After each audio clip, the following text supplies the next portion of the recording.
Hello, my friend. How are you? I'm doing good, Joni. How are you doing? I am super good. I'm so sorry I didn't get to see you at the office the other day. I was at a distressed house and I was knee deep in a lot of, well, distressed. All right. Yeah, no worries at all. No worries. I'll be back. We're going to do those workshops bi-weekly. So I'll be back Oh, good. to kind of build on that. And so, Okay. yeah, you pop in anytime. I love it. I love it. I love it. Well, we are currently live. And so this is what I do every Wednesday at 7 o'clock. I have been doing this for 2 years now, and it's kind of turned into this big thing. Yeah. And it's Wine Wednesday, but I have graduated to whiskey. So we are a Whiskey Wednesday. This is my favorite, my cookie dough Tennessee. It's real good, and I usually drink it from a teacup. So that's where I'm at right now. Very classic. I like that. Mhm, mhm. And that Old Smoky Distilleries in Gatlinburg, Tennessee. Yeah, I think I've been by there. I don't even know where it's at, but I gotta go. That's for sure. Yeah, you get whiskey tasting if you go in there. You can have all you want. Okay, and I can bring my teacup. Right, exactly.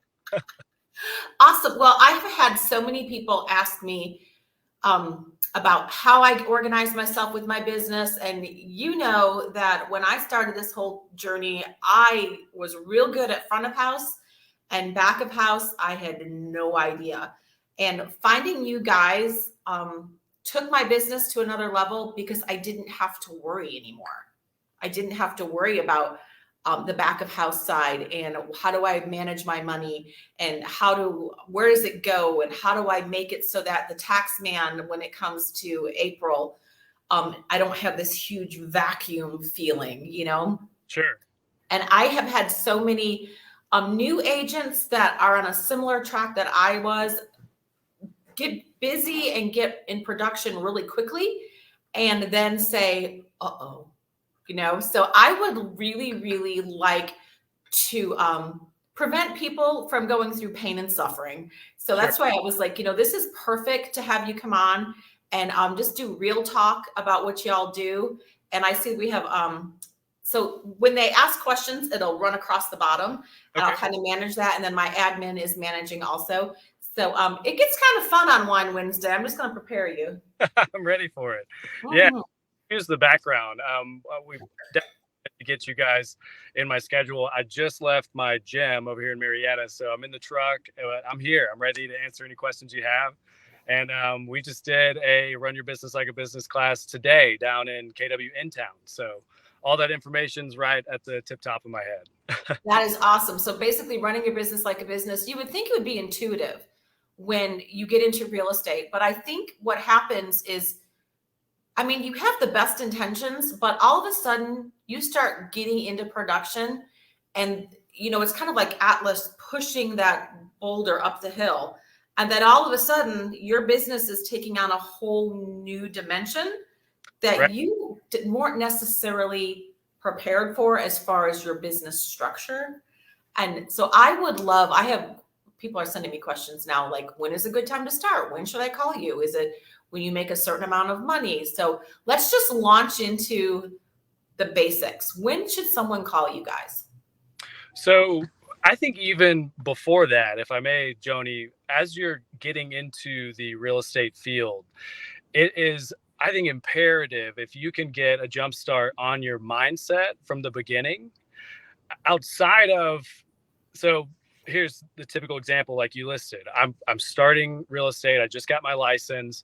I'm learning a lot from my brokerage on how to practice real estate and how to get in, convert on homes, build out my client database. And all of those skills are certainly crucial when starting your business. However, it gears you towards this mindset of being a practitioner rather than a business owner. And if you can adopt the identity of a business owner from the very beginning, then your thought process will lead you down a different path than it typically does if you have this practitioner mindset. And the difference between a practice and a business is a practice is dependent on the practitioner being there and physically participating in real estate to make money, where a business has a life of its own. And if you're building your real estate empire, eventually, I believe whether you want to do real estate for the rest of your life until the day that you die, or you want to move on to something else, you should have the choice as to whether or not you want to participate directly in your business or not. And even if you don't want to, your business goes on without you, and you still create passive income for yourself through all this time that you've spent developing your real estate business. So from there, right? That's mind blowing. I mean, like you said, it is a completely different mindset into, because when people say, I'm a practitioner, they're like, I'm a practitioner, I know what I'm talking about. Well, sure, that's great. But what happens in 3, 5, 7 years when you decide to back off? Yeah. Does it the money stop? Does the pipeline stop? That's fascinating. And for your example, the answer is typically yes. I could see a study of an aggregate of realtors in the United States. There's about 1.5 million practicing realtors in the United States today. That was as of May 2022. So give or take a few more, a few less. Wow. 95% of them still fall within that practitioner category. And the other 5% have figured out a way to fall into the business owner category. That statistic has not really shifted over the past 70 years that real estate has been booming as a business. Now, real estate came about around late 1800s, early 1900s. I think the National Association of Realtors was founded in 1908, something close to there. However, the real estate agent didn't really start jumping into the professional landscape until right after World War II. When we had all those folks coming home, everybody was looking to buy homes, and then boom, voila, the real estate practice is made, because now everybody needs a fiduciary between them and purchasing a home. They need an expert in doing so. Right. Within that time, and this isn't totally on the fault of the realtor, the brokerages were very heavily teaching people how to practice real estate and how to become practitioners within there. As you can imagine, that heavily benefited the brokers. And until pretty recent in that timeline, brokerages like Keller Williams and even some that are a little more hands-off, like the Compasses and the EXPs, started to realize that actually it benefits us more if we attract entrepreneurs to our brokerage and teach them how to develop their own businesses.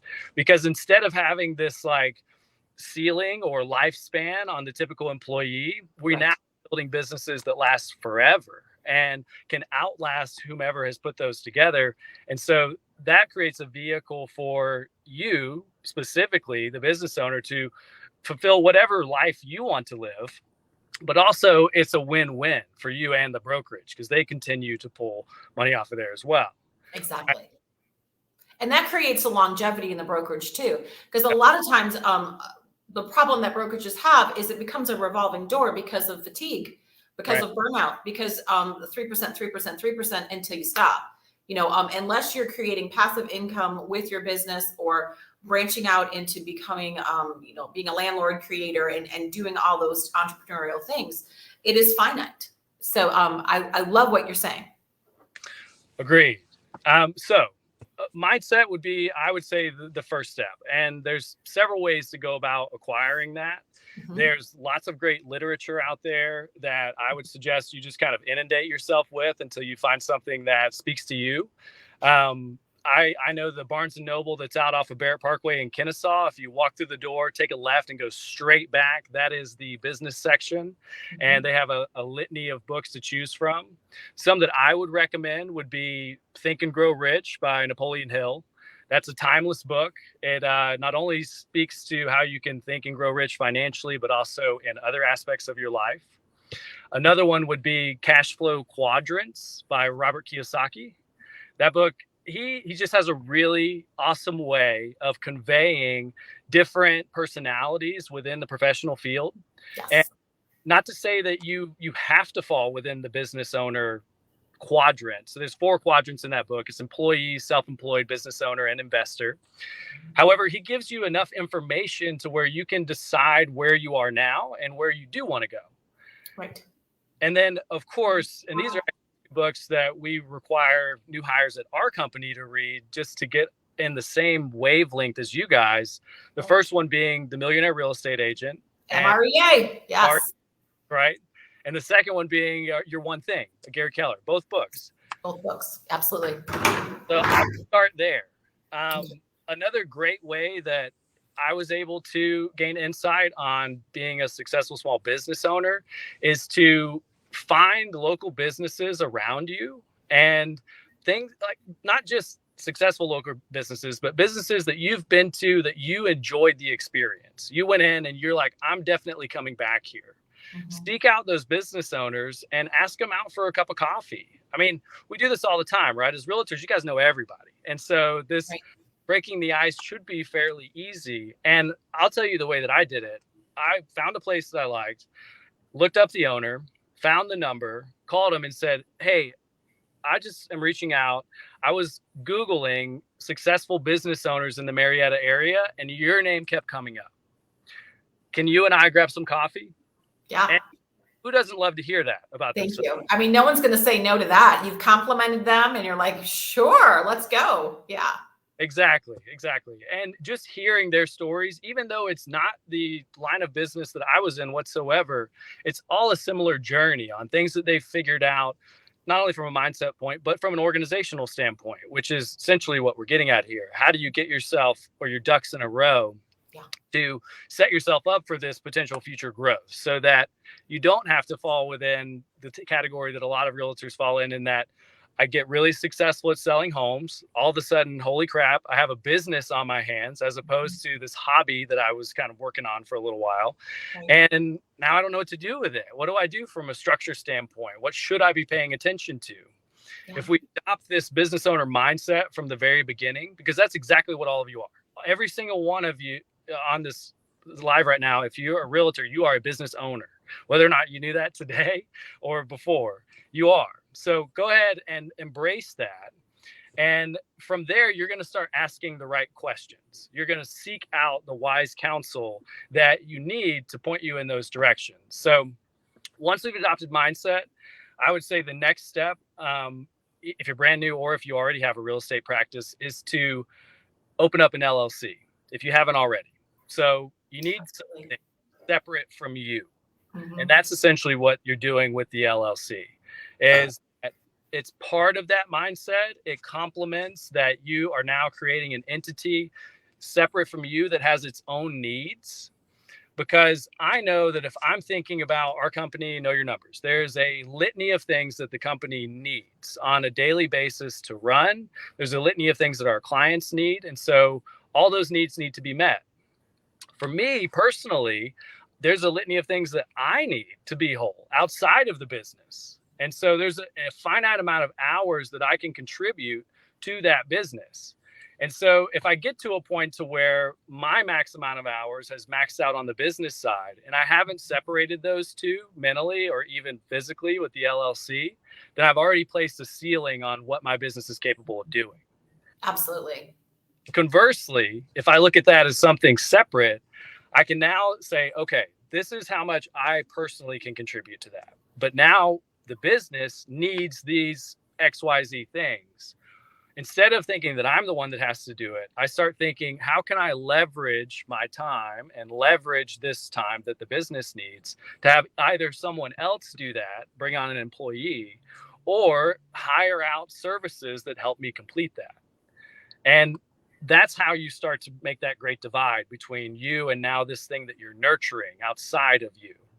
Yes, exactly. I know when I first started thinking about hiring my first person, I was doing the 30, 60, 90. I read the MREA 3 times. I was like, I mean, you get to the point where you just need to do it. Like making that shift into, who cares what the name of your LLC is? Don't get all hung up in that.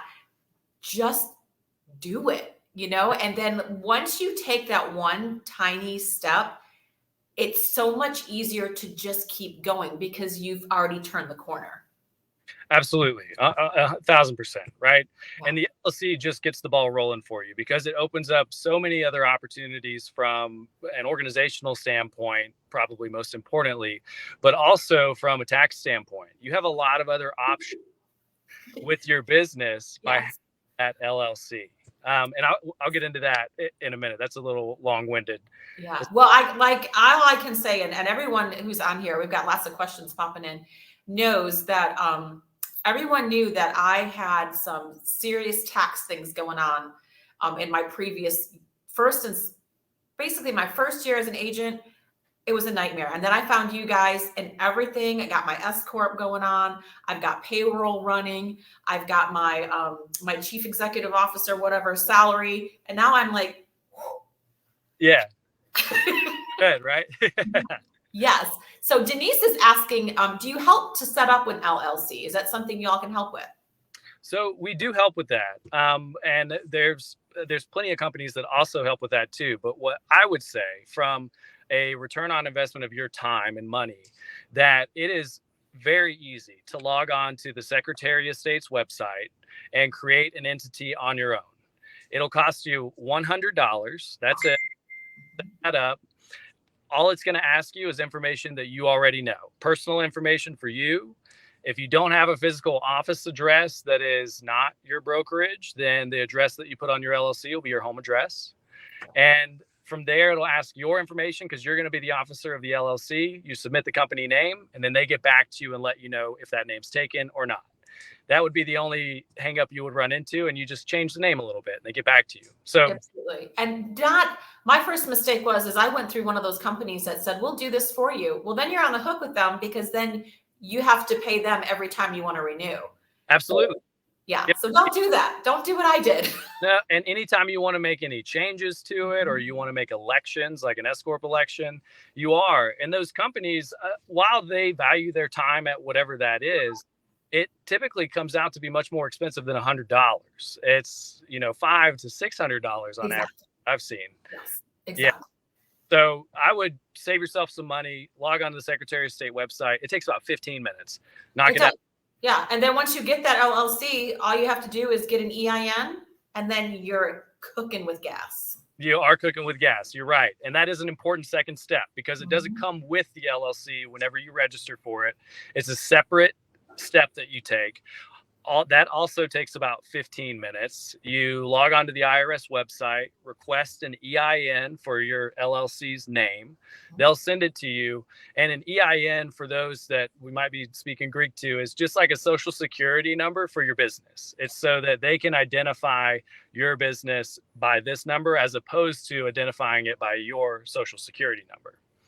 And when you do that, you can then fill out a new form W-9. It's the form you submitted to your brokerage so that they could give you a 1099 at the end of the year.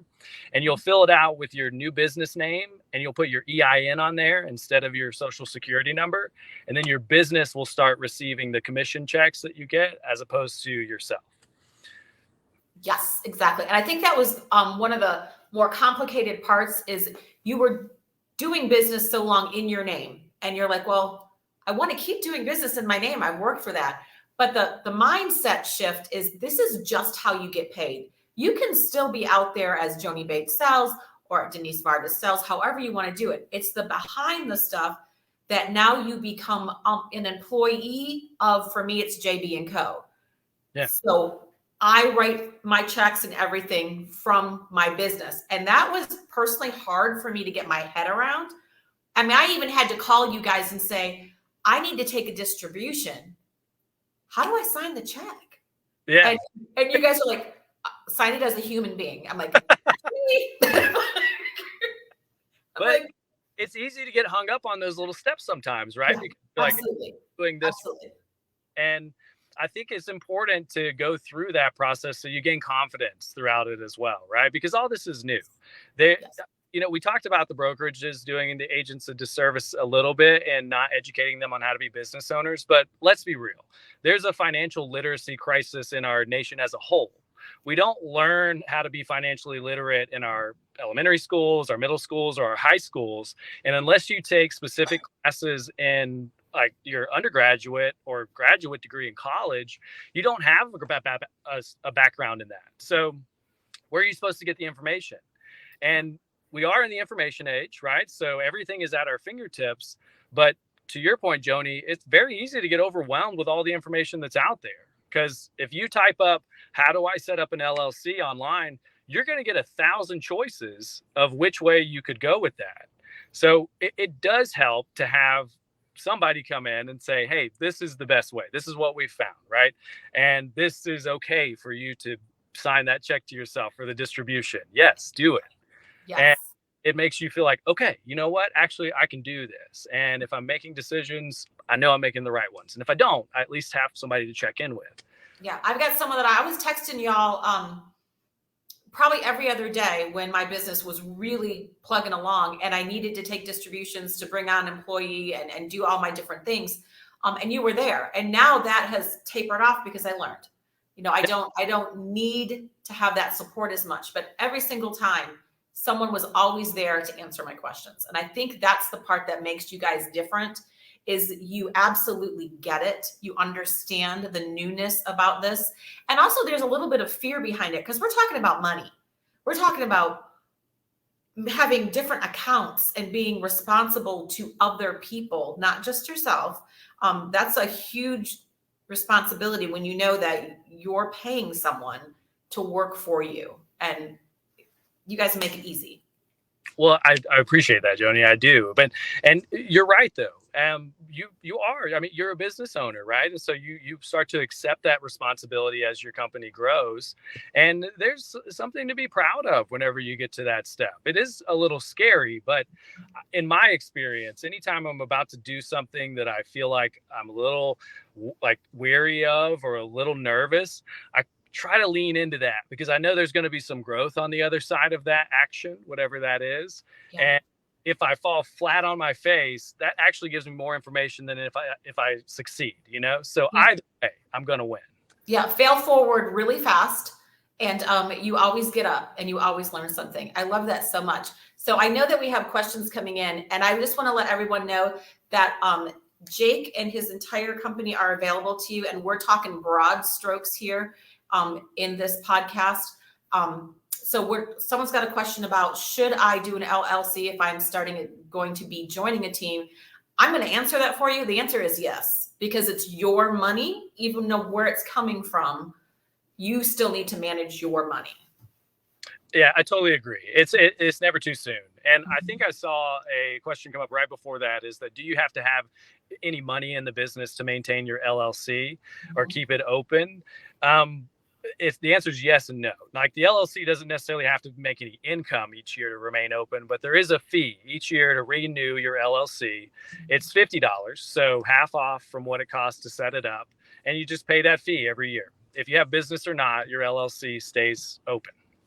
Yeah, it stays active. And then if you didn't really make any money under your LLC, you have to basically tell the government that you didn't make any money on that EIN, and you're like, bye. Yeah, right. Exactly. You just put that on that portion of your tax return. It's like, I didn't make any money. And they're like, oh, okay. Yeah, exactly. They're like, better luck next time. Right. You're getting after it. Right. So, in your broad strokes, as far as what are the next steps? I know that when I basically took the MREA to Wells Fargo and I opened it up and I said, do this. Yeah. And I created my EIN in the Wells Fargo office. So that tells you how quick it is. I did it on my phone. So go for it. So, I mean, you hit the nail on the head. The next step is to go to a bank with your new EIN and business number and open up a separate business bank and credit card account. I would say definitely a checking account. If you want to tack on a credit card account, you definitely can.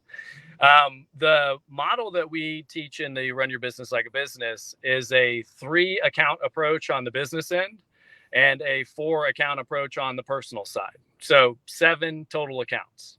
However, and bear with me, guys, because I know whenever I tell realtors we got to open up bank accounts, they start scratching themselves. No! I'll get to the why behind that. But I want to hit home the underlying reason for opening up these accounts first, that the IRS comes across as this big, scary entity. And whenever you're opening up your own business and now you're responsible for reporting the taxes that you owe on your income, as opposed to your employer just taking those out of your check and you not necessarily having to worry about it, it's kind of a scary feeling at first. And I think any way that you can mitigate that feeling of fear or the punitive nature of kind of releasing your money to the IRS, the less you have to think about them, the more you can focus on your business. And opening up those separate business bank accounts allow you to keep all of your business transactions and only business transactions in one place.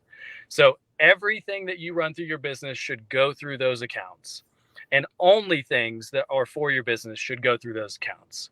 The reason being is that your biggest defense in an IRS audit situation, we'll say that's the worst case scenario, we're getting audited, but even on our end, we look at that as, okay, cool. They're just asking for more information, because that's all it really is. It's saying, Joni, we saw that you reported this amount of income this year. Will you just tell us how you got to those numbers?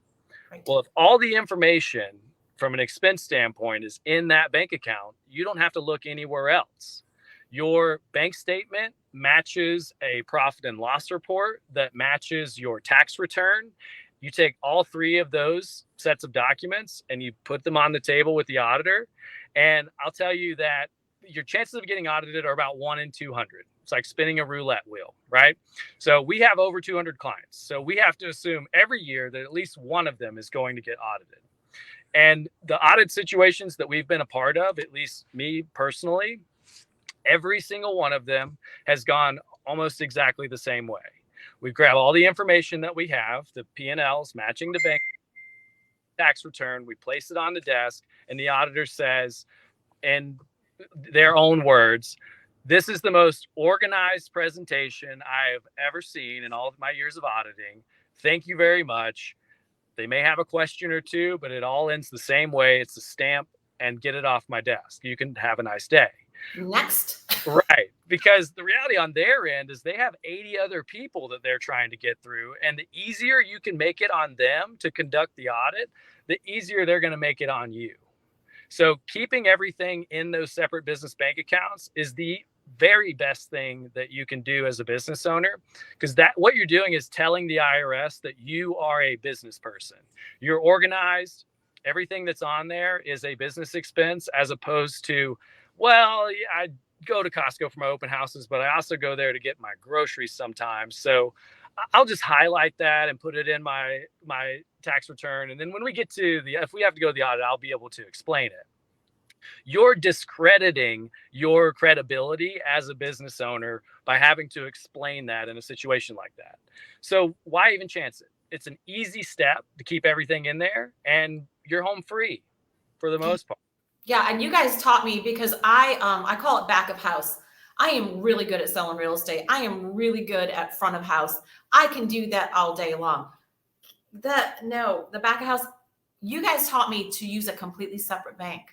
So my family bank stuff is in one bank and my business is in another. There's no chance for me being like, I'm just going to borrow something.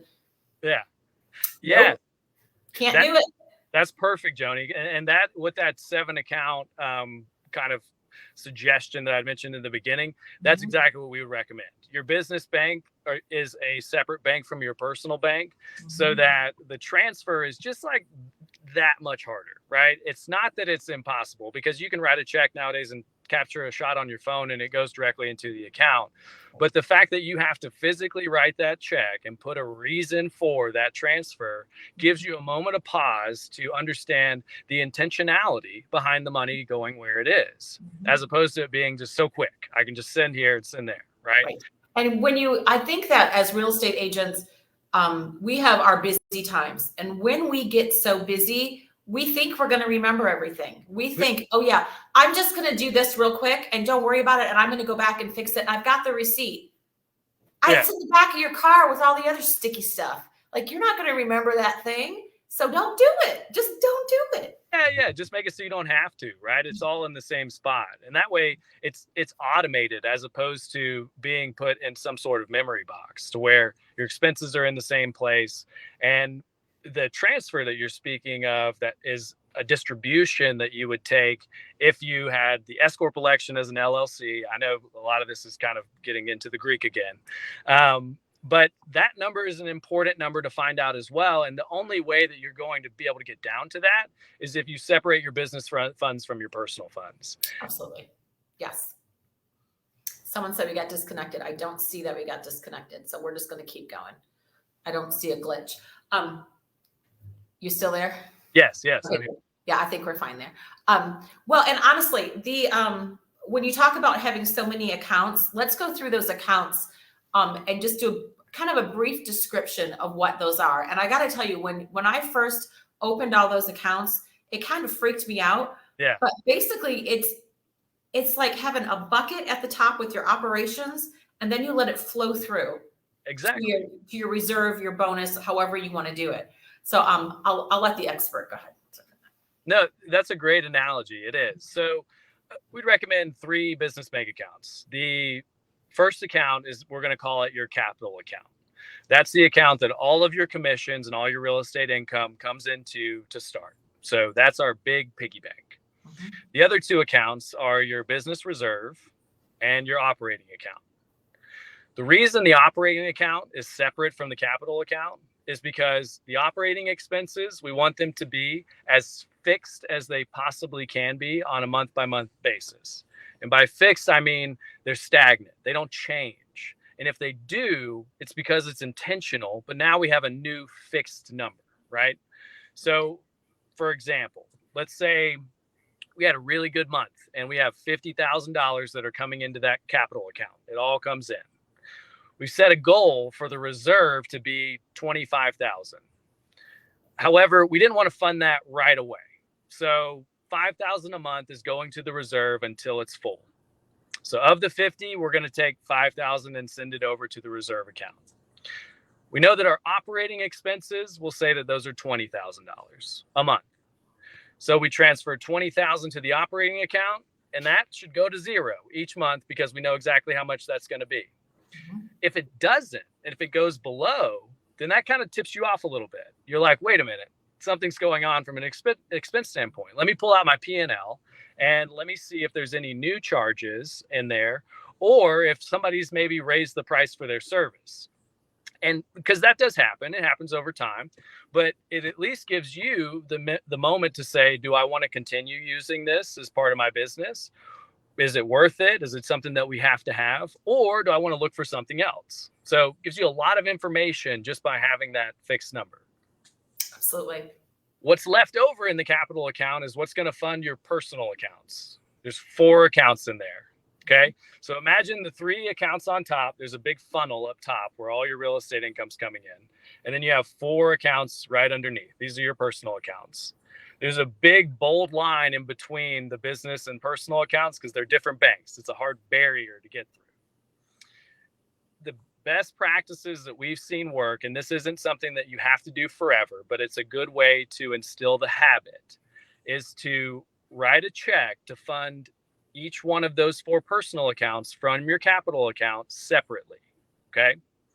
The first personal account that you're going to have is your tax account. Because your taxes are assessed to you personally, no matter how your entity is structured, that's a personal expense. It doesn't count as a business expense. So we're going to separate it from the information that we would need on our profit and loss report. So tax account. The second account is your home operating account. So the mortgage that you pay, your utilities, your groceries, things that you like to do on a monthly basis, like, you need to think about all of it, because this is going to be your quote unquote officer distribution from the business. This is how much money the business needs to pay you to live your life. The other 2 accounts are, one's a reserve account. That's your emergency fund. You decide what that is going to be and how you would like to fund it. You can do it all up front, or you can do a little bit at a time. But once it's full, it's full. We don't send any money to that anymore.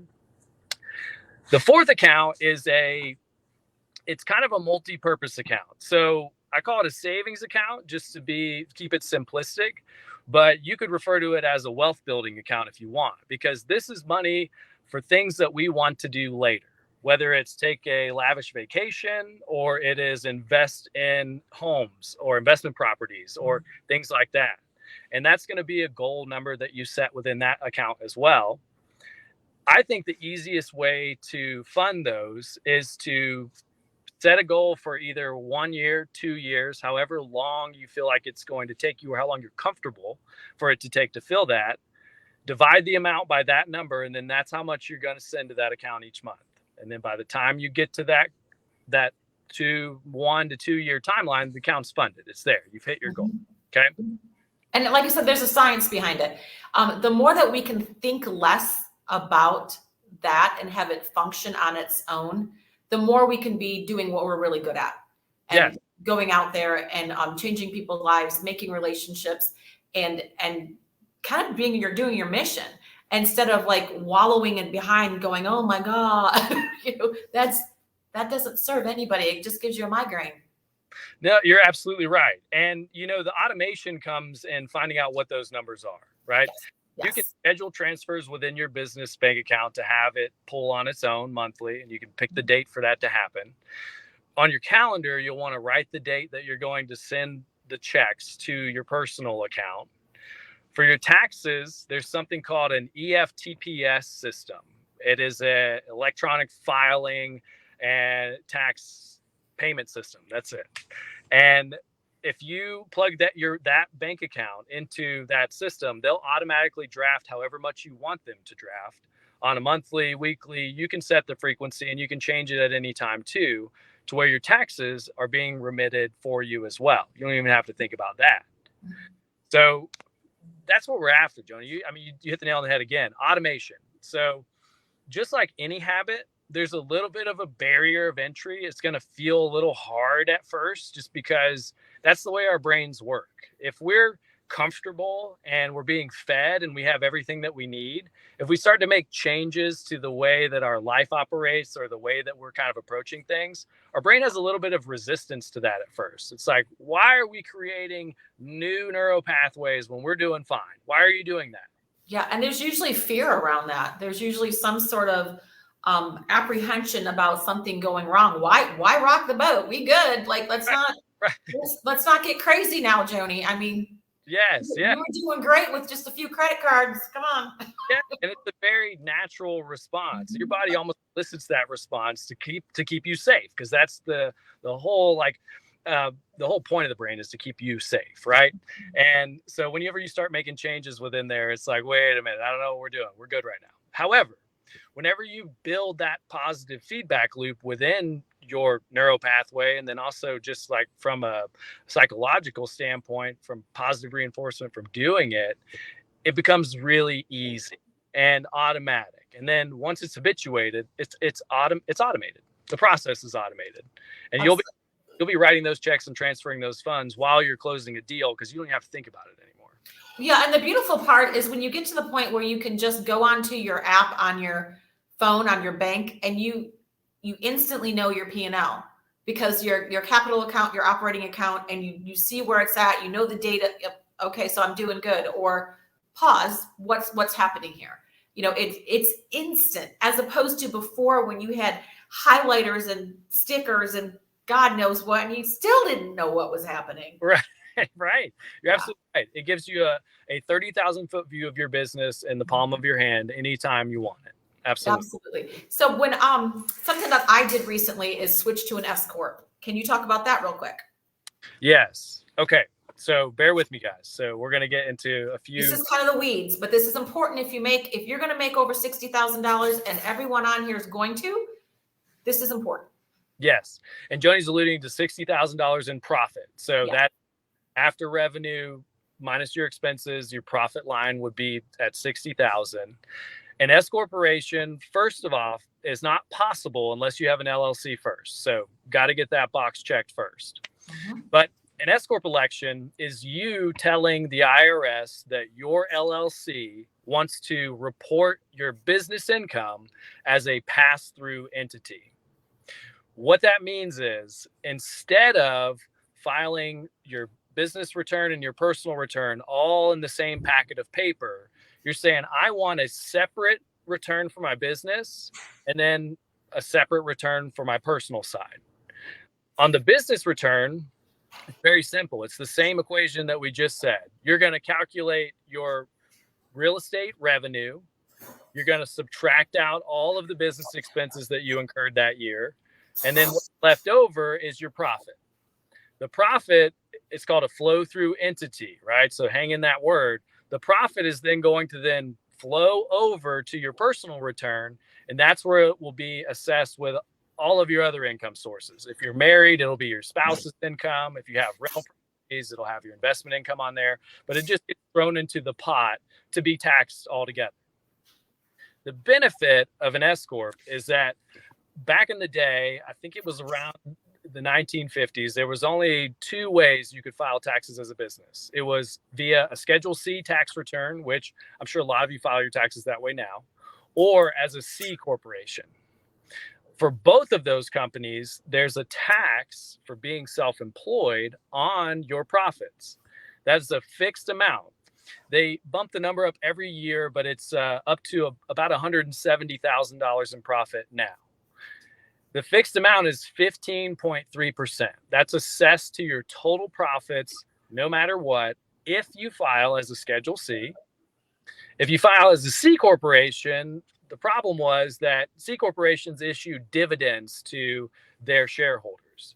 And Coca-Cola doesn't have a problem with that because they have employees and shareholders that are separate from Arthur Blank, or excuse me, not Arthur Blank, but the owner of Coca-Cola. I used to work at the Georgia Aquarium, so intimately familiar with Mr. Blank and all those guys, so get them all kind of mixed up. But anyways, they don't care that that is taxed on the corporate side and then also taxed to the individual that it's given to.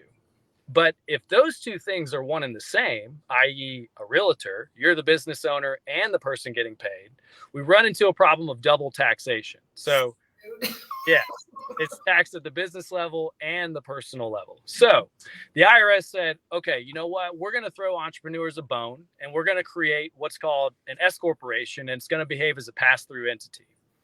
And what we're going to require of people who make this election is that they set up a salary for the work that they do within the business. The parameters that we're going to put around that salary is that they are within the median of, in this case, realtors nationwide. So it's right in the means of what realtors are taking as a salary. But the other component is that it is reasonable next to the profit that you're making. So those two working together is that, let's say that the average salary for realtors is $30,000, which that's right around where it is. However, your business is making $200,000 in profit. If you reported a $30,000 salary, the IRS is going to be like, wait a minute. So you're telling us that an employee that generates $200,000 in profit is only making $30,000 in their salary. Nah, we need to bump that up a little bit. Okay. So our advice would be to take a conservative approach with that. So you bump it up a little bit. Well, let's say we take it up to $60,000 at that point, right? Mm-hmm. Where the tax savings comes into play is that if that same situation plays out with a Schedule C filer, and we'll bring the numbers down to make the example a little more simple. Let's say they made $100,000 in profit in 2022. They're going to pay the federal income tax on the $100,000. They'll pay the state income tax on the $100,000 as well. And then they'll also pay $15,300 in self-employment tax. So that's at 15.3%. If that same individual earlier in the year made an election to file as an S Corp, they now have the same $100,000 in profit. However, they now have an additional expense they can subtract from that profit, and that's going to be their salary. Let's say that they were conservative and took a $30,000 salary. Okay. I'm now subtracting $30,000 from the $100,000 profit line that I have. I'm reporting $70,000 on my personal return as opposed to $100,000. This is a little bit of a tax savings there, even though you're paying tax on the wages. However, that 15.3% is only going to apply to the $30,000 that I took as a salary. That's the savings comes in. That's the money. I mean, that right there can save you. Well, yeah, it would save you close to $9,000 in self-employment tax just in that example alone. Yes. And that is definitely the way to go. As Joni mentioned, once you start approaching that $60,000 in profit line, that's kind of the commonly accepted amount. If you're flirting with that and you're close, it's not a hard line at all. we would just like to see that your business is making enough money to pay you a salary and also have profit left over to where that 15.3% savings is going to make sense, right? Because if we're making 30,000 in profit and we have to take a $30,000 salary, there's no benefit there at that point, and you're just paying extra for the payroll software. Yes, exactly. Yeah. And that's the thing is all this is done. It's all automated. And they walk you through it. Like I did Patriot Payroll and I just hung out with you guys, signed up for it, boop, done. Again, less thinking and more me doing what I'm really good at instead of worrying about all this stuff. And if you guys are worried about how much these guys cost, don't, because you're never going to be able to save and figure out what they're doing. It's kind of like when someone says to us that they know what they're doing and they're going to go do a FSBO, and we're like, good luck with that. And then they call you in a few months. Exact same thing. Just saying. Thank you for that endorsement, Joni. You know, we always say that we think it's smart to have someone handle the minutia of putting this information together, whether it's understanding how to put your business structural standpoint, putting together P&Ls, and getting that information into a document that is legible. However, what you cannot leverage is understanding those documents, right? So understanding the why behind, why am I making this S Corp election? Why am I setting up an LLC? So we try to take a very proactive approach in education, and that's essentially what our business is modeled around. Ask ourselves the same questions every day. How can we better educate real estate agents? How can we do that on a broader scale? How do we help impact this financial literacy epidemic that we have as a nation? And this is the way we go about doing it. I believe very strongly that if you get those things set up, that you're going to be like ahead of about 90% of your peers within the field. You get your LLC set up, you get your bank account set up, and you get somebody putting together profit and loss reports for you and helping you figure out your budget. There's a quick point in there. If you have a budget and you don't have a P&L, the budget's useless. And if you have a P&L and you don't have a budget, the P&L is useless. Amen. So work together. You need both to be able to get an accurate depiction of your business. And once you have those, you can think of that as like your control center for your business. It's where you're going to play red light, green light with your expenses. And it's where you're going to push growth because you can see what that's doing from a revenue standpoint. It's where you're going to pull back. It's how you're going to decide to hire new employees. This is the map that's going to guide you through your business plan in whatever direction that's going to go. So if you don't have that already, and even if you aren't at the $60,000 level, I would absolutely recommend getting somebody to put that together for you. I don't want to overcomplicate it and say that it's not possible for you to go on to QuickBooks, sign up for an account, and link up your bank and then categorize those transactions yourself. I would recommend using the MREA chart of accounts for that. That's what we use. However, I really feel strongly that your time can be used better by going out and prospecting and generating leads as opposed to putting that together and trying to understand it at the same time. Absolutely. Again, do what you're good at. And if you happen to be really, really good at spreadsheets and doing all those things and that's your bliss, well then hell, do it. Go for it. Kick it out. Whatever. But I guarantee you, most of us are very similar, and this can be difficult. And there is no reason to have sleepless nights when it comes to this, because money is difficult. And when you have someone to help explain money and explain how to use it, and particularly look at your P&L report, and it literally will tell you, this is working for me, this isn't. You don't have to have a wild hair and be like, maybe I'll do this. No. You just look at your P&L. It tells you if you can add some here, subtract from there. It turns into your little kind of your business Bible. Absolutely. And to your point, Joni, not only does it help you figure out where you can add things and take things away, it tells you how the things you already have in your business are performing. Your lead generation efforts aren't spinning in a direction that really isn't generating any profit. Because I will say, and it not to be, tragic or anything, but there's a lot of really awesome business owners out there who really hustle and do a lot of hard work, but they're doing it from the wrong things. And they're just spinning their wheels and they end up burning out. And that's why you see that statistic for small businesses that the vast majority of them fail within the first 2 to 5 years. You want to be able to have that information in front of you so that when you are getting after it, you're getting after it in the right direction and on the right. Absolutely. And this has been incredibly, I mean, we need to have you back. We're going to have a 2.0. We need to, I know you got to go because you're in the car, come from the gym. I appreciate you so much, Jake. And y'all know the love I have. Used to be Tax In House. Now it's Know Your Numbers. I sing their praises. So, Jake, how can people get a hold of you? So we're most of the time available to readily answer the phone. If not, we will call you back within the day.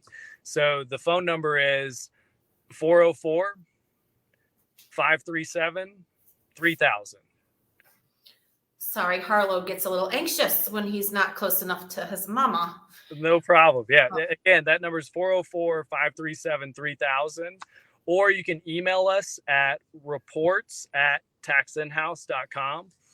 We're still working on getting those emails changed over to Know Your Numbers. That's a fairly new rebranding that we put in last year. Yes, and it's either one works because when it has to do with taxes and numbers, I don't want to touch it. So boom.